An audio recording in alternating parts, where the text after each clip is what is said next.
Hey guys, and welcome back to Mad About Skin. In today's video, we are talking the best-selling Korean skincare products of the past 12 months. No, this isn't just according to me or in my estimation and my opinion. This actually comes from YesStyle. They released their sales data on products and the most popular products out there, covering the 12-month period up to May. This is really unique. We don't often get to see this sort of insider information and insight, so I thought it'd make a really good video and talking point.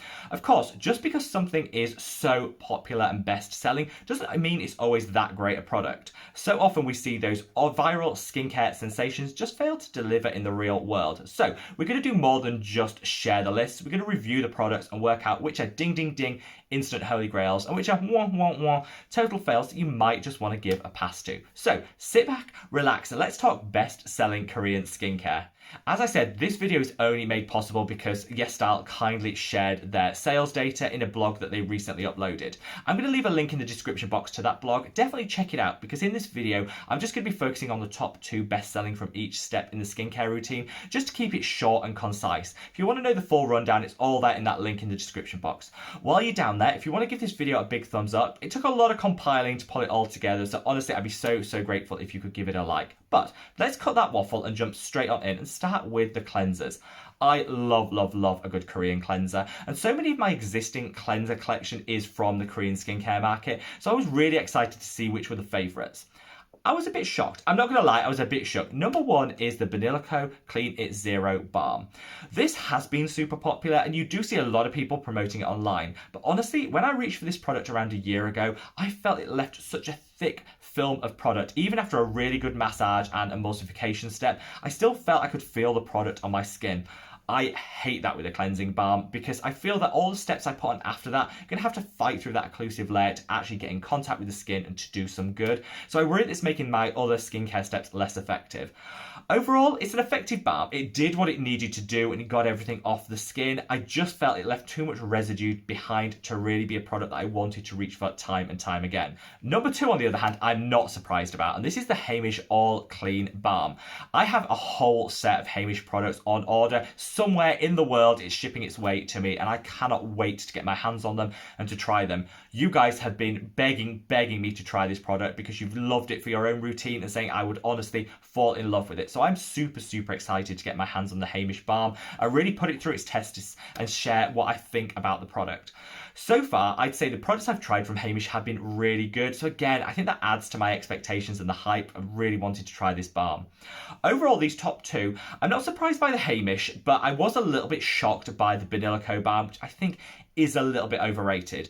I'll keep you posted on Heimish, so watch this space for a full review on that cleansing balm. Now, let's move on to exfoliators. We've got our skin beautifully cleansed, and now we want to exfoliate. Number 1 in the exfoliating market is this Secret K Lemon Sparkling Peeling Gel. I was surprised. Now, this product, don't get me wrong, I bought this and I actually quite like it. However, it's one of the most confusing products I think I've seen on the market. It badges itself as a super gentle exfoliant, which is suitable for sensitive skin. And yet, there's quite a few ingredients in here which could be triggering to sensitivity. And it's also got a fair amount of fragrance in there. In terms of how it works, it's got that sparkling water vibe, so it feels a little bit tingly, prickly on the skin, but that's quite nice. It's quite refreshing. And it does give a really nice and effective exfoliation. So one of those products you're going to want to use quite a few times before you start seeing those results, but I'm fine with that and I really do like the gentle approach that you often see in Korean skincare. This, on the other hand, I just have a few reservations of recommending this to anyone with sensitive skin, which is where it's kind of been pitched at because of that fragrance. It smells like the Ariel washing tablets, you know, for your household laundry. That's not good. That's not the sort of smell that I would associate with sensitive skin compatibility. So I do just want to call that out. But having used it maybe 3 or 4 times already, I am going to finish this bottle and then I'll make my mind up whether I want to repurchase it. But it is innovative, something a little bit different, and I kind of understand where some of the hype comes from. Honestly, if you want a really effective Korean exfoliator, reach for the Beauty of Yosen Bubble Toner. So good. 3% really gentle alpha hydroxy acid, some really nice bubbling to give a really nice freshness to the skin. Honestly, that's my ride or die at the moment from Korea in terms of exfoliators, and so far loving it way more than that Secret Key product. Honestly, definitely worth a purchase. Now, shall we segue on to toners? We've exfoliated it, now it's ready to rebalance and tone the skin. Well, actually, the best-selling Korean toner is by Sun by Mai and is actually an exfoliating toner. This is their 30-day miracle toner, which combines BHAs, AHAs, and PHAs for kind of like an all-rounded ultimate exfoliation. I'm not at all surprised that this is the #1 bestseller because it's quite difficult to find that combination of acids in a product, which means it's got a unique place in the market, which I love. So many of you guys have reached out and said you've got to try this product. It's so gentle and yet super effective.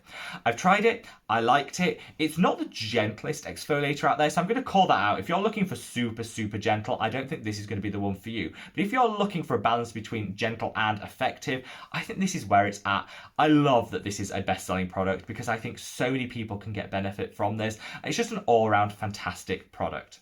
#2 in toners isn't an exfoliator, it's actually a hydrating toner. It's the I'm From Rice toner. Whilst I'm not a fan of all of the I'm From range, I think it kind of gets a bit gimmicky and a bit samey where everything is branded I'm From and then whatever ingredient that they're from or plant. I do think this is probably their best. This, of all of the products, is the one that I probably would reach for time and time again. It's calming, it's soothing, the rice can be really great for tackling inflammation in the skin, it's super hydrating. So many of you guys rave about this and tell me how it's honestly changed your skin, so I'm not surprised that it's this popular, and I know that sort of like that talked about, hyped, viral thing that's bubbling under with the whole brand is probably going to emerge, and I expect to see a lot more of the I'm From range in the top 10 bestsellers come next year. For me, if I was going to choose a toner from the top 10 list, it would actually be this. This is the Isn't Green Tea Fresh Toner. Again, I think this is because I have acne-prone, oily skin. This is probably the best of all the list for people that are looking to dial back some of the oil in their skin.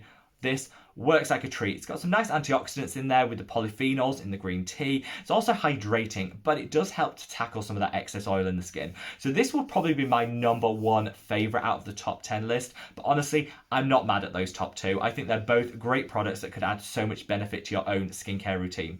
Now, we've loaded up our skin with that hydration or exfoliation if you go for the Sun by Mai product, and now I guess it's time to incorporate a serum. So, #1, surprising literally nobody, no one is going to be shook or shocked by this, is the CosRx Snail Mucin 96 Power Essence Serum. It's a whole long title, and you guys adore this product. I think this is probably the #1 hyped, most viral product to come out of Korea. So many of you guys love it. It's a shame that I just don't. And I know it's me. I'm not saying this is a bad product. I know so many people that get benefits from this. Snail Mucin can help to hydrate. It can help even out the skin tone and calm inflammation.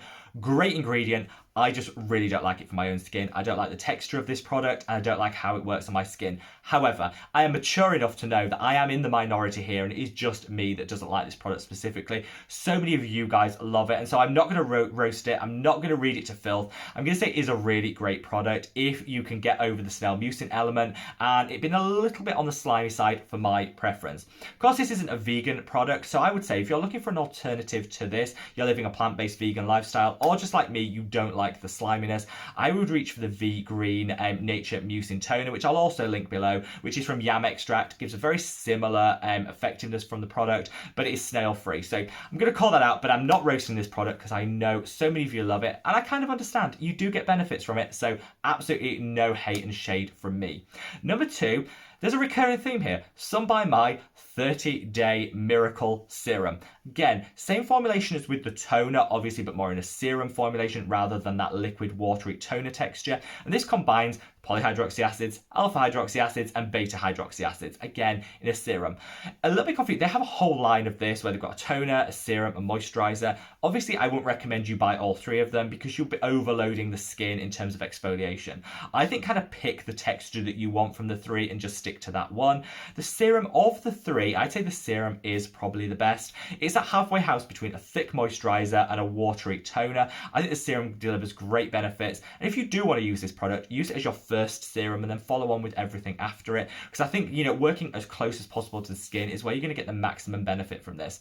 I like Sun by Mai, I like the serum, I like the toner, I like the moisturizer, but I'm glad that the serum is kind of picking up a little bit of traction because I think of the three, it's probably my favorite. When it comes to serums, in the top 10, I was so pleased to see all three of the serums by Beauty of Yosun. I am the ultimate fangirl when it comes to Beauty of Yosun. I love all their products. I love the brand. I love the ethos, the look. Honestly, it's one of my favorites, and I captured it in a recent review of the brand, which I'll leave a link to up there. Their serums all made newcomers in the top 10, and I think they're going places. Honestly, I'd say this is probably the watch out for brand for the next 12 months because there's going to be so much hype around them, and it's totally, totally deserved.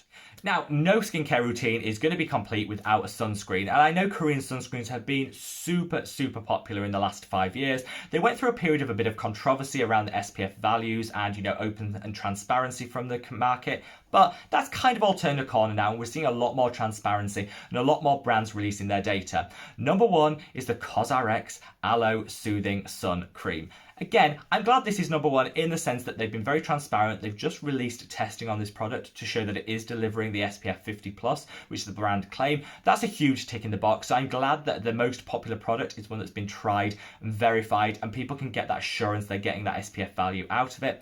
However, I don't like the product.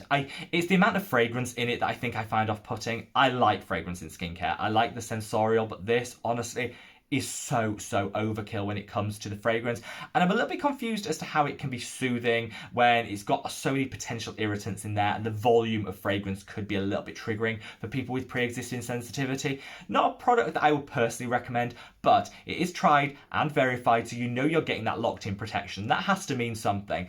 I'm not mad that it's number one. It just wouldn't be my personal preference when it comes to Korean sunscreens. I like to stick to some of the more lightly scented or unfragranced options, and I'll leave a link to a video I did with some of the tried, tested and verified sunscreens I fangirl over. I'll leave a link to that up there. In terms of my favourite sunscreen at the moment from Korea, it didn't actually make the top 10, but I think the Make Prem UV Fluid, honestly, my ride or die favourite, and the new formulation they've come out with is so gorgeous. It contains ceramides, panthenol, all the things that will genuinely help to calm and soothe the skin. So I would definitely say if you want to reach for a Korean sunscreen that isn't one of these two, reach for the Make Prem because you won't be disappointed. I'll leave a review video I did where you can see it in action up here, so check that out if you want to know a bit more about that. Didn't make the top 10, and I'm very disappointed with that because I'd love to see it emerge and for it to get a little bit more popular because I think it would totally be deserved. So there you have it, guys, my rundown of the best selling Korean products of the last 12 months. I'm surprised that some of these have featured so highly and have been bought so frequently. However, some of the other ones I'm really not surprised about because I know so many of you guys fangirl hard about them. I'd love to know your thoughts and feelings. Do you think I've been unfair on any of these products? Are there any others that you wish would get a little bit more traction and a little bit more popularity and hope to appear in next year's ratings? Leave a comment for me below. Wherever you are in the world, guys, stay safe, stay well, and I look forward to seeing you in the next video. Take care. Bye.